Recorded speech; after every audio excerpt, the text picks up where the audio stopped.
Hi, I'm Tamara, and today I'm going to walk you through everything that you need to know so that you can start using bias tape.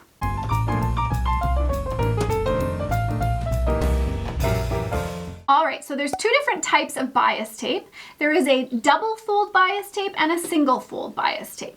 This here is the single fold bias tape.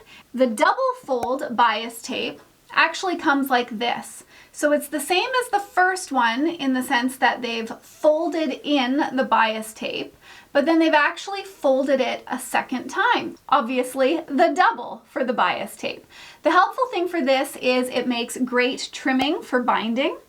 When you do the single fold bias tape, I have not used this bias tape very often. I've used it for trim along bags. So if you've got like a gift bag like this of some kind, then what you could do is you could just add your bias tape along a raw edge and you could sew it across that. And then that just gives it that finished look. So the actual tutorial that we're going to move into next is how to use double fold bias tape. All right, so to add binding, I'm just going to show you on this little scrap project here. And we are going to use a 1/2 inch double folded bias tape for this. So this is what it'll look like once you open it up. Now the trick is finding out which side is the smaller side on your bias tape. One side is folded in and it's just a little bit smaller than the other side. So you can use a sewing gauge or a ruler to figure out which side is smaller. And once you've figured out which side is smaller, that is the side that you are going to lay along the top edge of your pot holder. And once you start pinning it to your pot holder, make sure that you mark a 2 to 3 inch section on your bias tape where you will actually start sewing. You want to leave part of this edge loose because it will make it easier to attach to the end piece of the bias tape when you come around from the other side.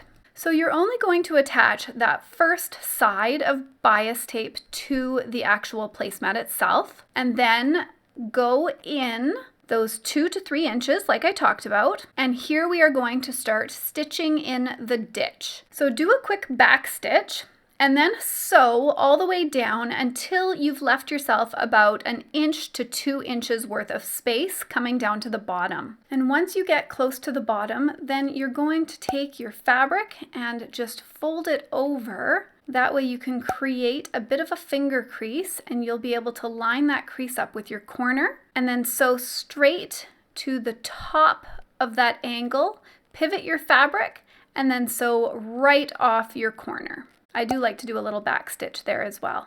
Snip those threads and that's what it'll look like.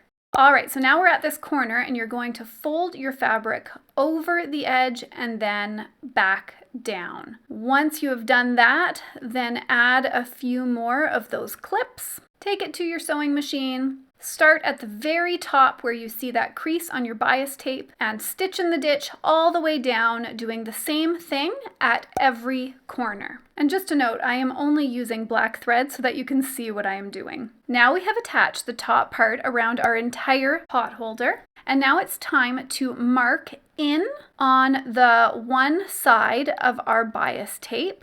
We're going to mark in at a 1/2 inch. Draw a mark all the way along using a water-soluble pencil or pen. And now take the other side of your bias tape and lay it over the first one. And when you lay it over with white bias tape, you can see your marking underneath. But if you can't, just fold it up so that you see where it is and then mark along that same line on the other side of your bias tape.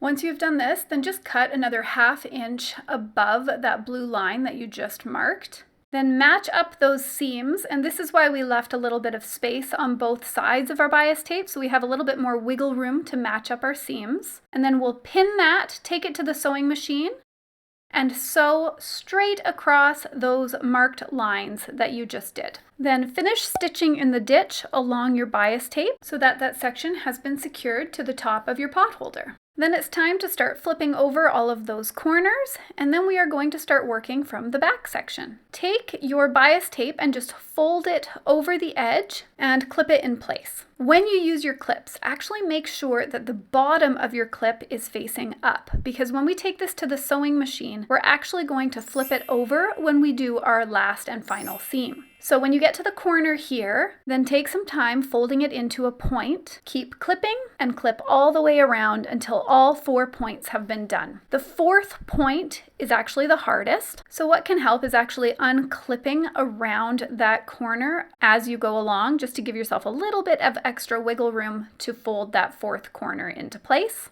And now it's time to take this to the sewing machine for our final seam. All right, so I'm going to use peach thread on my bobbin so that I can show you the bottom seam, but I'm going to keep white thread on my spool. So when you take this to the sewing machine and you want to do your final stitch, flip it over so that the top part of your placemat, or in this case our pot holder, is facing right side up. At this point, I'm also going to adjust my stitch so that it's just a little bit longer because I find that will look a lot nicer for my top stitch. And then align your needle along the edge of your bias tape. Do a little back stitch and then sew around the entire edge. As you are doing this, because you used the narrower part of your bias tape along the top, it's set inwards just that little bit, so it should be catching the bottom section of your bias tape. When we're done, we'll have a look and see how we did. If there is a section that has not been caught, it's really easy just to fix. Take that seam, just sew along that edge, and it'll look perfectly fine. All right, and that is how you attach bias tape to any project. And of course, if you're interested in making this actual pot holder, I do have a tutorial for that, which I will link in the description down below. I hope you found this tutorial helpful. If you did, please click that thumbs up button, subscribe, and click that notification bell if you are interested in new beginner sewing tutorials. I post those each and every Friday. I hope to see you back here. Have a wonderful day. Bye!